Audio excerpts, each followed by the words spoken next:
I have a question, love. From 0 to 10, how important is physical intimacy to a husband? 10. Okay, walang 10. isip-isip. Wala. Because you know why?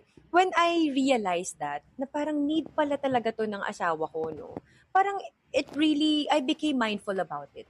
Kasi parang sa aming mga babae, do you wanna ask my rating? Okay. Pero syempre, I cannot speak for all, Siguro, 0, oo. lowest, and highest. How important is it to you? I would say a 7. 7? Uy, mataas na yung 7, Kanina nga 5 yung nasa isip ko, eh.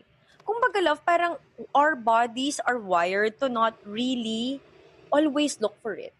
But, once talaga that you feel emotionally connected to your husband, then you are also drawn physically.